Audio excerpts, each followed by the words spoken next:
It's that time again. Time for that July bourbon market update, and I've got some shady stuff coming out of Washington and Oregon from a distributor there, and we're going to find out a little bit more about what happened with Justin's House of Bourbon. Stick around.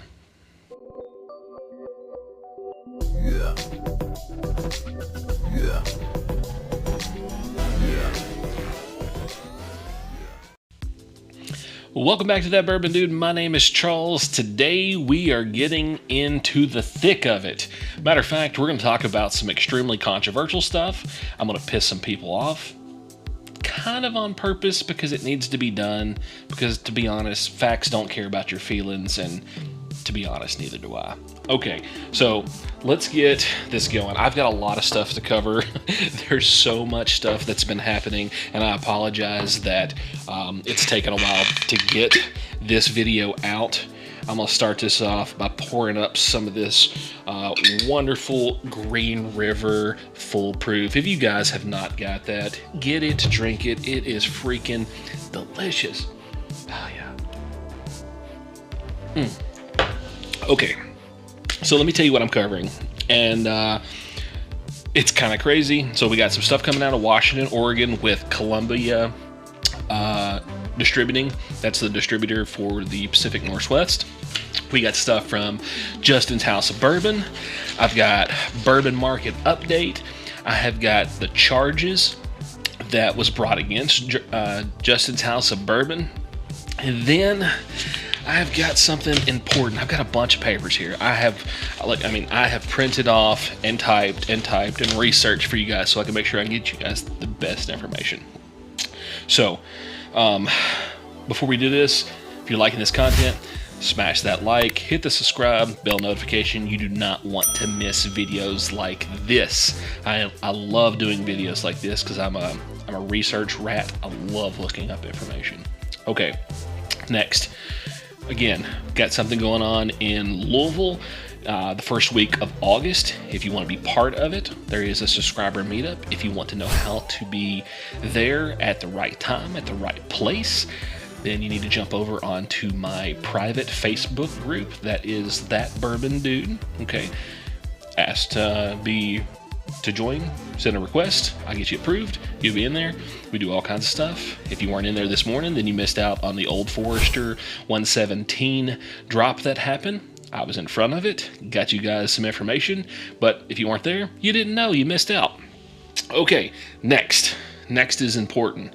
Next is good. If you see me looking up, I got this big ass monitor over my head now. I'm trying to keep up with the quality of these videos. I'm trying to make this better. So if you see me looking up, I apologize. It's new, and I just got to focus on you guys. Okay. All right. Let's start off with Columbia Distributing these dirt bags. Okay. So everybody's aware that Buffalo Trace, aka Sazerac, switched distribution systems. RNDC had everything basically for the majority of the time, and then at basically the end of 2022 they pivoted. They were like, hey, you guys are not getting our products into the market. It's just disappearing. Where the hell are they going? Nobody really knew. They still don't know. But this specific story is coming out of Washington and Oregon. Okay. In the beginning of 23, when the partnership between Buffalo Trace and RNDC kind of separated, RNDC still has some of the regions because they are the biggest distributor in the country, but specifically the Pacific Northwest.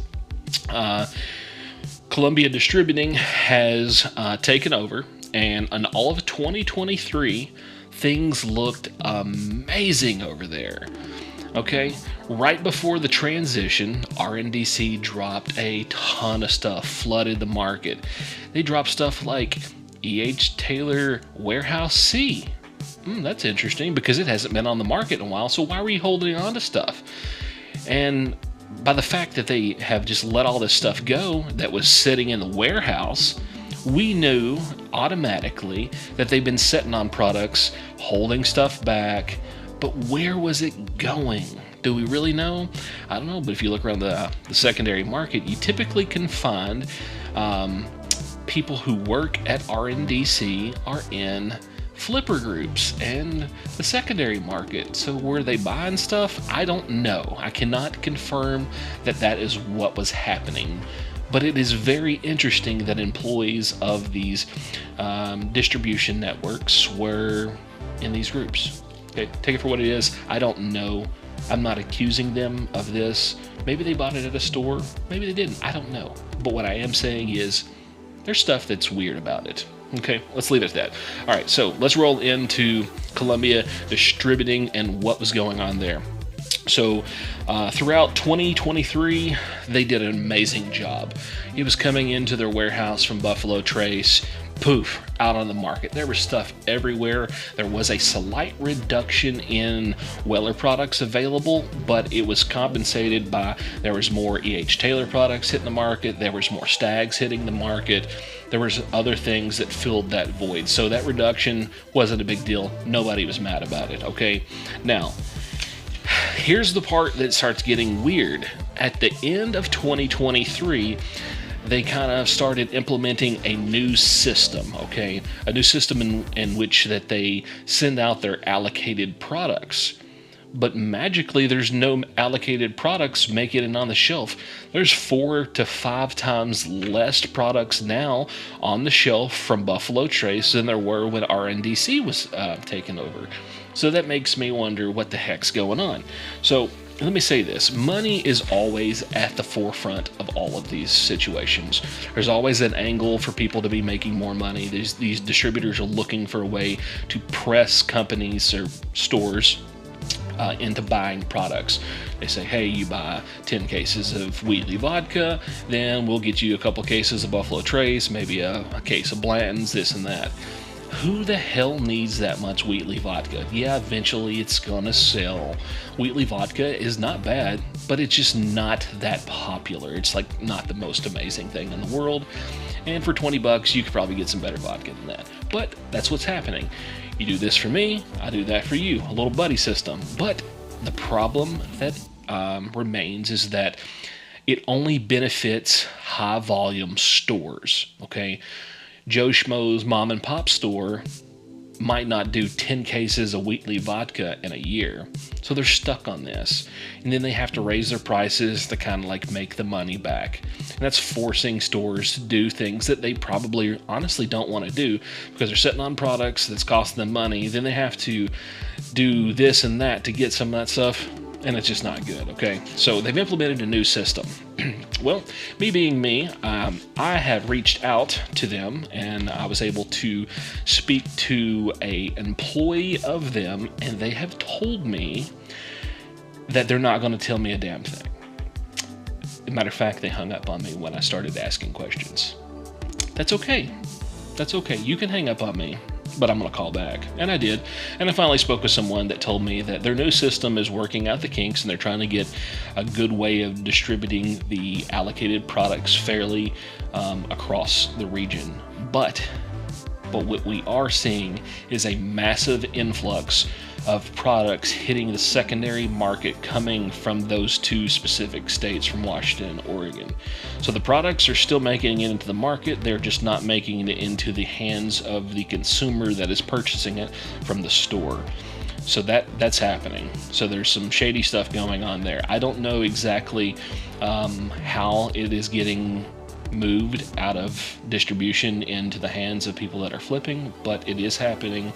And it's bullcrap and nobody likes it. I've got some friends up there that said that they went from 2023 finding stuff all the time to now they couldn't find a Buffalo Trace in a store if they had to sell a kidney to get it. It's just not there. Okay? So that's crap. Who knows how this is actually going to play out? I'm hoping that we keep getting the information out to people. We're going to basically cause enough people to call their state representatives and people that are part of the the Alcohol Control Board. Hey, what's going on? Get this stuff handled. Obviously, we saw that happen in Virginia. There was some shady stuff going on with the officials. Maybe this is the same situation. We don't know. Okay, so there's Columbia Distributing. Let's talk about Justin's House of Bourbon. Everybody knows that Justin's House of Bourbon got raided. their locations in Louisville, Lexington got raided, and then also their location in Washington, D.C., which those of you who are not familiar, that is called BourbonOutfitters.com. That is owned by both Justin's, and then they have a silent partner that is a builder in Lexington, which I think he's just the money man. They're the brains behind everything, which is good. They have a good model. I really appreciate what Justin's House of Bourbon does. Gets vintage spirits that is kind of like sitting on shelves, random locations across the country, consolidates them in one place, and then if you have the money and the means to do so, you can purchase them and get stuff that is old and hard to find. So I do appreciate that about them. Okay, so let's give a kind of a timeline. So January 17, 2023, the Lexington stores were raided by the Kentucky Alcohol Beverage Control Agents. Okay, the Lexington Herald reported that there were 600 bottles there in question, but only about 70 of those bottles were premium bottles, aka Blantons, Wellers, things of that nature, Eagle Rare. Okay. Now, dozens more cases of rare and expensive bourbons, including Weller and imported Blantons, were confiscated in the raid at the location in Washington, D.C., aka the Bourbon Outfitters, okay? Now, here's the part that is interesting, okay? The D.C. case file alleges that there were 11 code violations, including transportation of alcohol in the district and unlawful obtaining of this product, okay? Now, with that being said, they only filed 9 charges. So there were 11 code violations and 9 charges. I've got these. I was able to find these for you. So first one's going to be failing to report vintage distilled spirits of the state in which it was purchased, illegal transportation of bottles between two Kentucky stores, illegal shipping of bottles in and out of the state, unlawful purchasing of,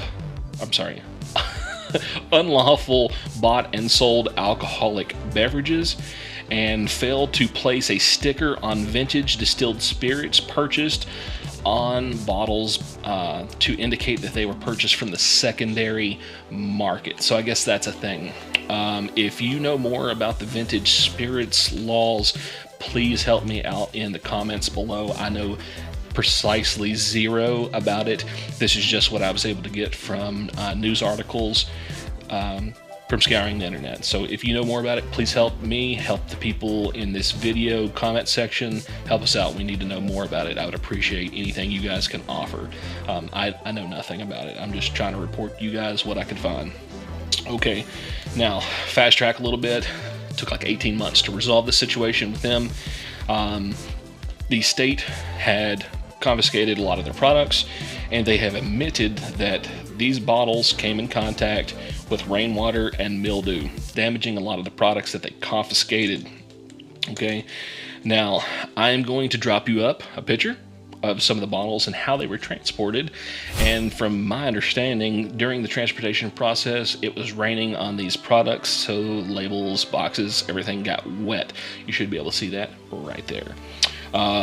Altogether, there was 640 bottles that were transported in boxes from the Lexington store on September 8th of this previous year, so 2023.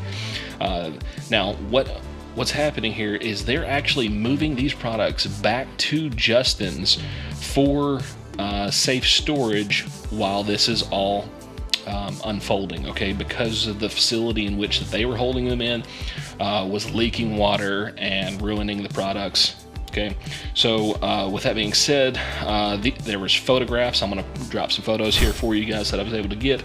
Photos of these bottles on the shelves there, and signed for by Justin Sloan himself. These bottles were placed on the shelves in storage areas and photographed again once they were in Justin House of Bourbon's storage area, so they don't get damaged anymore. Okay, now all this is all kind of wrapped up now, so kind of like what has what is the conclusion of all of this for them? So Justin's House of Bourbon agreed to pay a $25,000 fine and forfeit 120 bottles. Out of the millions of dollars in inventory they had, there was only 120 bottles that they have deemed to be you can't have. And you're like, okay, what are these bottles? Crazy. Eagle Rare and Weller Special Reserve. Yeah, you heard me right. Eagle Rare, Weller Special Reserve. Reason being, these were purchased whatever way, and since they didn't fall under the vintage spirit regulations, they had to forfeit these bottles. So big deal. Like, woohoo. Yeah. Eagle Rare. All right. Now, Justin's House of Bourbon countersued the ABC, and they've settled out of court for the damaged products. We obviously have no idea how much they settled for, but Justin's House of Bourbon was alleging that there were $2.5 million in products that were damaged, including, I'm going to drop it right here, a signed bottle by Julian Van Winkle himself. That bottle is valued somewhere around $100,000. Okay, now here's the important thing. Do you keep shopping at Justin's House of Bourbon? Absolutely. Okay, not only were they vindicated of all wrongdoing, okay, they've been issued a new vintage spirits license to keep doing what they were doing, practicing properly. Both sides have decided to drop their lawsuits, okay, and Justin's paid a small fine. They're back in business and doing well. I look forward to visiting them in August in Louisville.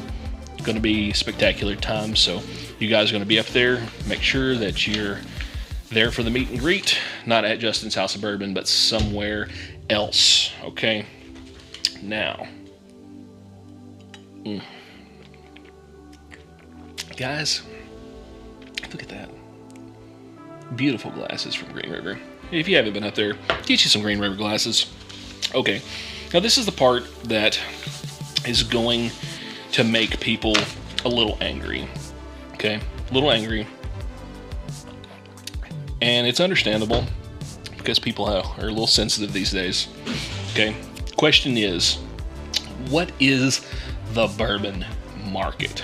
Well, let me tell you this. It is not hard to find and rare bottles. It's not Pappy, it's not BTAC, it's not Mixer's 10, it's not Weller CYPB, it's not Parker's Heritage.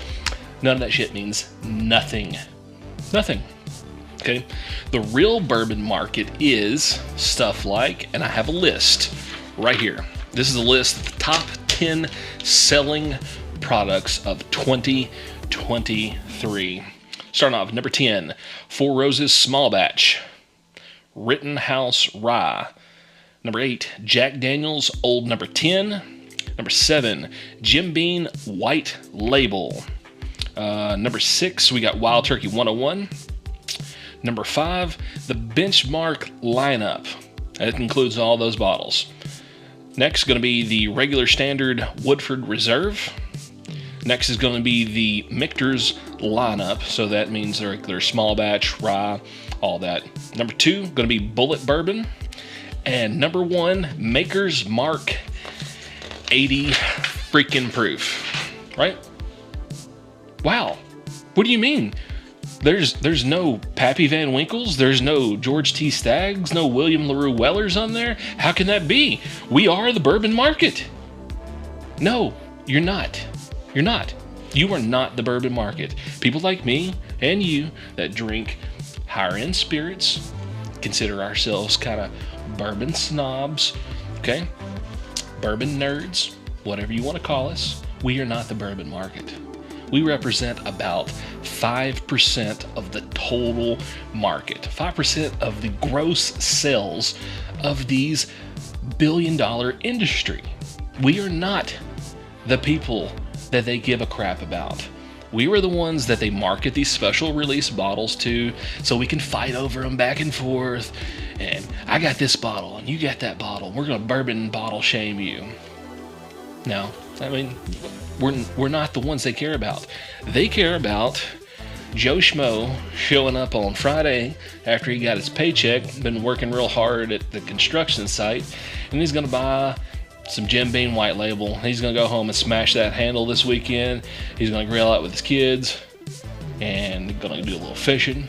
Those guys are the ones that every single week, like clockwork, are going out and buying and spending that money, because those guys spend the most money with the companies. They buy a bottle that costs $30. They're making a massive profit off of a $30 bottle, where I go buy a Michter's 10 and after taxes we're out the door at $220, and the distillery's paid taxes on 10 years worth of product, the shipping costs, they've done all this, the marketing, everything. The retail store gets their little cut, and it's all dwindled down. There's not much money there in high-end spirits. I think I read an article that said that if you collectively add up all of the money that's made from selling Pappy Van Winkles, it's like $7.6 million collectively. Yeah, that's right, $7.6 million collectively for all the bottles that sold each year. That ain't shit. It ain't. That ain't no money. No money at all. When you have other products selling $400 million, okay, it's not. And you're like, well, what's selling $400 million? Well, that would be like Maker's Mark.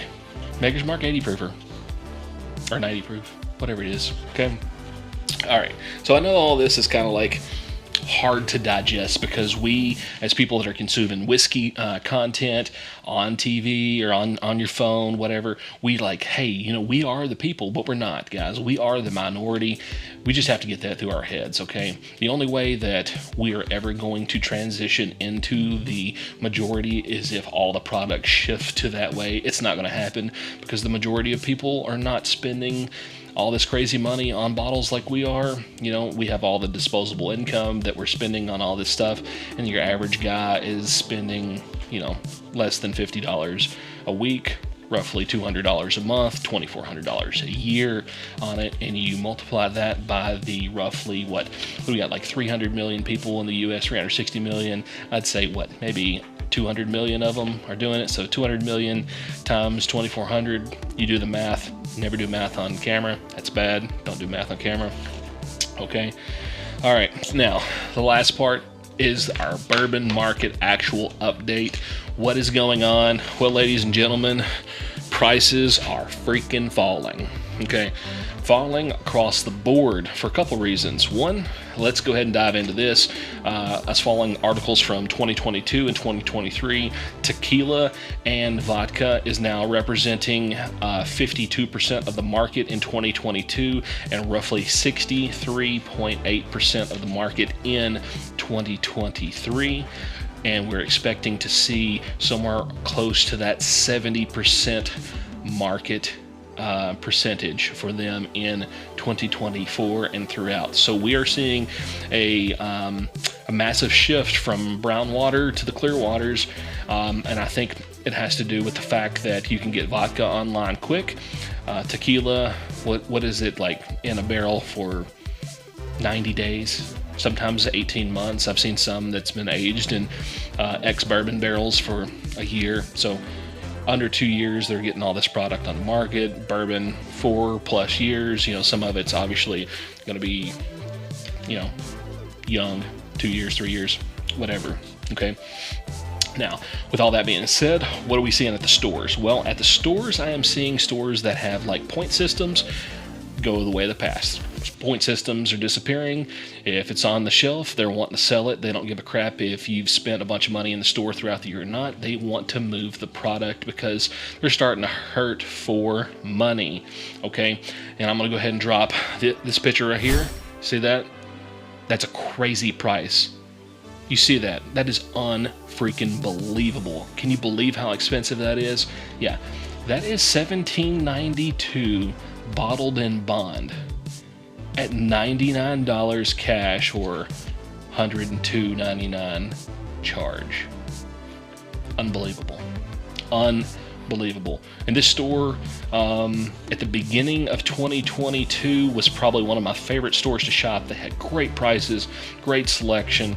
Now the shelves are getting kind of bare. They're still putting stuff in there, but they're putting cheaper products in there, and their allocated products are going through the roof. A couple months ago, they dropped pretty good size allocation drop. I walked in, they had Weller Store Pick Foolproof going for like $2.99. There was like E.H. Taylor Barrel Proof out the door, I think with tax. I saw a guy's receipt. It said like $4.17 and some change, so that means it had to be like $3.69 or something like that. And the state that we're in, or that store's in, was their sales tax is like 10%, so it's really high. Used to be a great store. They have 2 locations in our area, and it's gone to hell in a handbasket. So if you know what store I'm talking about, please stop shopping there.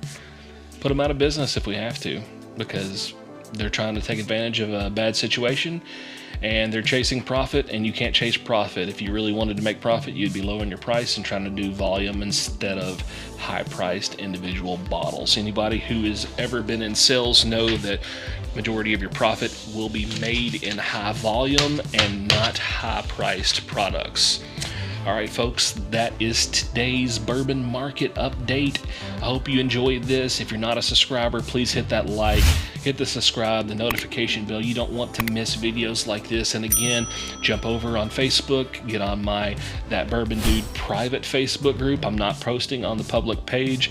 They're having some problems over there, so we're just staying behind the private wall. And until next time, Bourbon Dude out.